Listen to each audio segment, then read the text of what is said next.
किसी ने कहा साइंस लो, किसी ने कहा आर्ट्स, तो किसी ने कहा कॉमर्स से बेस्ट तो कोई ऑप्शन ही नहीं है। लेकिन कोई मुझसे भी तो पूछे कि मुझे क्या सब्जेक्ट लेना है, मुझे क्या पढ़ना है। लेकिन अगर कोई ये सवाल भी करे तो अगर आप कंफ्यूज्ड हैं कि इस सवाल का जवाब भी आपके पास नहीं है, तो ये वीडियो बिल्कुल आपके लिए है। नमस्कार दोस्तों, आप सभी का स्वागत है हमारे क्विक सपोर्ट चैनल में। और बात ऐसी कि पढ़ाई तो हम सभी के लिए बहुत जरूरी है, ये तो आप जानते ही हैं। क्योंकि बेहतर जीवन जीने की बात हो या अच्छी नौकरी पाने की बात हो, तो दोनों ही केस में पढ़ाई बहुत इम्पोर्टेंट है। और वैसे भी हर माँ बाप अपने बच्चों को अच्छी से अच्छी एजुकेशन देना चाहते हैं, इसीलिए तो बच्चों को स्कूल भेजते हैं ताकि आगे जाकर के वो अपनी लाइफ में सक्सेसफुल बन सके। लेकिन बहुत से स्टूडेंट 10th के बाद कंफ्यूज हो जाते हैं कि क्या करें और क्या ना करें। क्योंकि 10th के बाद अगर आप एक सही सब्जेक्ट नहीं चुनते हैं तो आगे जाकर के आपको काफी मुश्किलों का सामना करना पड़ सकता है।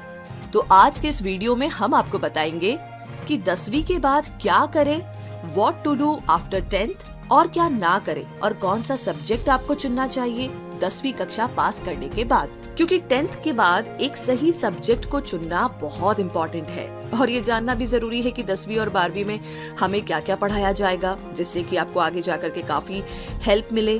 ज्यादा लोग बिना सोचे ही 10th के बाद कोई भी सब्जेक्ट ले लेते हैं जिनमें उनका इंटरेस्ट नहीं होता, फिर उसकी वजह से उनका आगे जाकर के पढ़ाई में मन नहीं लगता है, और मन नहीं लगता है तो वो फेल हो जाते हैं तो स्कूल छोड़ देते हैं, जो कि सबसे बड़ी गलती है। तो इसीलिए 10th के बाद एक सही सब्जेक्ट को चुनना बहुत इम्पोर्टेंट है एक अच्छा करियर बनाने के लिए। तो आइए जानते हैं कि हमें क्या 10th के बाद करना चाहिए, कौन सा सब्जेक्ट चूज करना चाहिए, साइंस, कॉमर्स या आर्ट्स, या फिर कुछ और। इसके साथ आपको ये भी जानने को मिलेगा कि आर्ट्स, कॉमर्स और साइंस में डिफरेंस क्या है और कौन सा सब्जेक्ट आपके लिए बेस्ट है। क्योंकि हमारे देश में 10वीं क्लास तक सभी स्टूडेंट्स को एक जैसा सब्जेक्ट पढ़ाया जाता है, लेकिन स्टूडेंट को अपने इंटरेस्ट के हिसाब से या फिर आगे जाकर के 12वीं के बाद क्या करना है उसके हिसाब से सब्जेक्ट को चूज करना होता है। तो अगर आप सही सब्जेक्ट चुनते हैं तो आगे जाकर के काफी इसका फायदा आपको होता है। और 10th यानी कि बोर्ड एग्जाम पास करने के बाद आपके पास आमतौर पर 3 सब्जेक्ट होते हैं, पहला आर्ट्स, दूसरा कॉमर्स और लास्ट साइंस। तो ये मेन सब्जेक्ट है जो कि आपको 10th क्लास के बाद चूज करना होता है। तो आइए जानते हैं इन सब्जेक्ट्स के बारे में। पहला है 10th के बाद आर्ट्स सब्जेक्ट क्यों ले। 10वीं पास करने के बाद सबसे पहला सब्जेक्ट जो आता है वो है आर्ट्स। ये सब्जेक्ट वो बच्चे लेते हैं जिनके 10वीं बोर्ड एग्जाम में कम मार्क्स आते हैं। 50% लोगों के मन में ये वहम है कि आर्ट्स लेने से आगे जिंदगी में कुछ भी स्कोप नहीं है, इस सब्जेक्ट को लेने से कोई फायदा नहीं है। लेकिन ऐसा बिल्कुल नहीं है।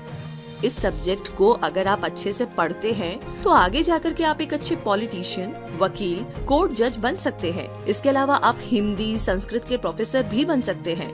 अगर आप आगे जाकर के पॉलिटिक्स, प्रशासनिक सेवा या वकील बनने या समाज सेवा में आपका इंटरेस्ट है तो आप आर्ट्स सब्जेक्ट को चूज कर सकते हैं। अब अगला सवाल कि आर्ट्स में क्या क्या सब्जेक्ट हैं। तो अगर आपको आर्ट्स सब्जेक्ट पसंद है और आप अपनी आगे की पढ़ाई आर्ट्स में करना चाहते हैं तो इससे पहले ना आपको ये पता होना चाहिए कि आपको इस आर्ट्स स्ट्रीम में कौन कौन से सब्जेक्ट मिलेंगे। चलिए जानते हैं। पहला है हिस्ट्री।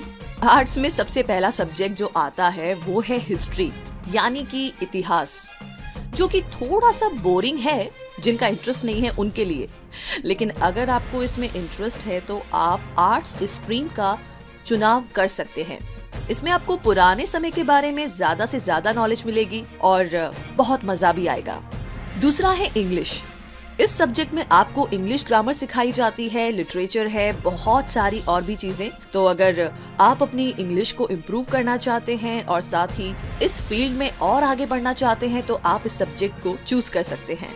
तीसरा है ज्योग्राफी, जिसे हम भूगोल भी कहते हैं, और इसमें आपको पृथ्वी के बारे में ज्यादा जानकारी मिलेगी, जैसे कि भूकंप कैसे आता है, सुनामी इत्यादि। साइकोलॉजी, इस सब्जेक्ट के अंदर आपको मनुष्य के दिमाग और उसके बिहेवियर के बारे में काफी सारे रोचक तथ्य और काफी सारी स्टडीज जानने को मिलेगी। अगला है पॉलिटिकल साइंस। इस सब्जेक्ट के अंदर आपको भारत के गवर्नमेंट यानी कि सरकार से रिलेटेड काफी सारी चीजें पढ़ने को मिलेगी। इकोनॉमिक्स, इस सब्जेक्ट के अंदर आपको भारत की इकोनॉमिक्स यानी कि गुड्स एंड सर्विस सेल के बारे में ज्यादा जानकारी मिलेगी। संस्कृत, इस सब्जेक्ट में आपको संस्कृत भाषा सीखने को मिलेगी अगर आप संस्कृत भाषा सीखना चाहते हैं तो। अगला है सोशियोलॉजी। इस सब्जेक्ट के अंदर आपको सोसाइटी से रिलेटेड यानी कि समाज सेवा के बारे में काफी कुछ पढ़ाया जाएगा। अगला है फिलोसफी। इस सब्जेक्ट के अंदर आपको इंसान के बारे में बताया जाएगा कि लोग क्या सोचते हैं, कैसे स्ट्रेस फ्री रहे, कैसे खुश रहे, बहुत सारी और भी चीजें। तो ये सब आप समझ सकते हैं अगर आपने फिलोसफी की पढ़ाई की है तो ये तो थी आर्ट सब्जेक्ट की बात। और आगे 10th के बाद कॉमर्स सब्जेक्ट क्यों ले और क्या क्या करना चाहिए, तो आइए इस बारे में जानते हैं। आर्ट्स के बाद में जो दूसरा सब्जेक्ट आता है 10th पास करने के बाद, वो है कॉमर्स। इस सब्जेक्ट को आर्ट्स के मुकाबले में थोड़ी सी ज्यादा इम्पोर्टेंस दी जाती है। ऐसा इसलिए क्योंकि इस सब्जेक्ट को लेने के लिए आपको 10th क्लास में 60% के करीब होने चाहिए, तभी कुछ स्कूल आपको ये सब्जेक्ट देते हैं। और अगर आपको बैंकिंग में इंटरेस्ट है या फिर आप सीए बनना चाहते हैं या फिर आगे जाकर के कंप्यूटर की पढ़ाई करनी है, तो ये सब्जेक्ट आपके लिए बेस्ट है। इस सब्जेक्ट से आप बैंक में मैनेजर, अकाउंटेंट इत्यादि बन सकते हैं। तो अगर आप इन सब में रुचि रखते हैं, इंटरेस्ट रखते हैं, तो आप इस सब्जेक्ट का चुनाव कर सकते हैं। कॉमर्स में कौन कौन से सब्जेक्ट होते हैं, आइए जानते हैं। अगर आपको कॉमर्स स्ट्रीम को चुनना है तो इससे पहले आपको कुछ बातें पता होनी चाहिए कि आपको इसमें कौन कौन से सब्जेक्ट पढ़ाए जाएंगे। ये जानना बहुत जरूरी है आपके लिए। आइए जानते हैं। पहला है अकाउंटेंसी। इस सब्जेक्ट के अंदर आपको हिसाब किताब सिखाया जाता है, जैसे कि बिजनेस, बैंक में पैसा जमा करना और निकालना आदि। इकोनॉमिक्स। इस सब्जेक्ट के अंदर आपको भारत की इकोनॉमिक्स यानी कि गुड्स एंड सर्विसेज और सेल के बारे में ज्यादा जानने को मिलेगा। तीसरा है बिजनेस स्टडीज। इस सब्जेक्ट के अंदर आपको बिजनेस के बारे में पढ़ाया जाता है कि कैसे बिजनेस करें और इसमें क्या क्या जरूरत है इत्यादि जैसी चीजों के बारे में बताया जाता है। मैथमेटिक्स। इस सब्जेक्ट में आपको मैथ सिखाई जाती है, जो कि आपको आगे जाकर के कई जगह काफी काम आने वाली है। इंग्लिश। इस सब्जेक्ट में आपको इंग्लिश ग्रामर सिखाई जाती है, जिससे कि आप अपनी अंग्रेजी को और अच्छा इम्प्रूव कर सकते हैं। तो ये हुई कॉमर्स की बात। अब आगे करते हैं साइंस की बात कि साइंस को क्यों ले और इसे करने से क्या क्या बन सकते हैं। तो बात ऐसी है कि कॉमर्स सब्जेक्ट के बाद में लास्ट सब्जेक्ट साइंस आता है और इसे काफी ज्यादा इम्पोर्टेंस दी जाती है, यानी इस सब्जेक्ट की डिमांड आगे जाकर के काफी ज्यादा है। ये सब्जेक्ट वही बच्चे लेते हैं जो पढ़ाई में ज्यादा इंटेलिजेंट होते हैं, क्योंकि ये सब्जेक्ट पढ़ना थोड़ा मुश्किल है। अगर आप पढ़ाई में तेज नहीं है तो इस सब्जेक्ट को आप बिल्कुल भी ना चुनें। लेकिन अगर आपको आगे जाकर के इंजीनियर, डॉक्टर, साइंटिस्ट बनना है तो आप इस सब्जेक्ट का चुनाव कर सकते हैं। साइंस को 2 सब्जेक्ट में बांटा जाता है। पहला है मेडिकल और दूसरा है नॉन मेडिकल। यानी अगर आपको डॉक्टर बनना है तो आपको मेडिकल साइंस चुनना होगा, और अगर आपको इंजीनियर बनना है तो आपको नॉन मेडिकल सब्जेक्ट चुनना होगा, जिसमें आपको बायोलॉजी सब्जेक्ट की जगह पर मैथ्स पढ़ाया जाएगा। तो साइंस में भी बहुत सारे सब्जेक्ट्स हैं, क्योंकि ये सब्जेक्ट एक मुश्किल और बेहतर सब्जेक्ट। इसलिए अगर आपको ये सब्जेक्ट चूज करना है तो आपको इसके बारे में जरूर पता होना चाहिए कि आपको इसमें कौन कौन से सब्जेक्ट पढ़ने होंगे। आइए जानते हैं। फिजिक्स। इस सब्जेक्ट के अंदर आपको पदार्थ, गति और ऊर्जा इत्यादि जैसे टॉपिक्स के बारे में जानने को मिलेगा। दूसरा है केमिस्ट्री। इस सब्जेक्ट के अंदर आपको रसायन विज्ञान के बारे में पढ़ने को मिलेगा, जैसे कि पानी, केमिकल, गैस जैसे पदार्थ के बारे में। तीसरा है बायोलॉजी। इस सब्जेक्ट के अंदर आपको जीव विज्ञान के बारे में जानने को मिलेगा, जैसे कि मानव शरीर, ऑर्गन्स कैसे बनते हैं, कैसे फंक्शन करते हैं, डिजीज, बहुत सारी और भी बातें। अगला है मैथमेटिक्स। इस सब्जेक्ट में आपको मैथ सिखाया जाता है, जो कि आपको आगे जाकर के कई जगह काफी काम आने वाली होती है। Computer science. इस सब्जेक्ट के अंदर आपको कंप्यूटर के बारे में पढ़ाया जाएगा कि कंप्यूटर क्या है, सॉफ्टवेयर कैसे बनते हैं, इंटरनेट इत्यादि। अगला है बायोटेक्नोलॉजी।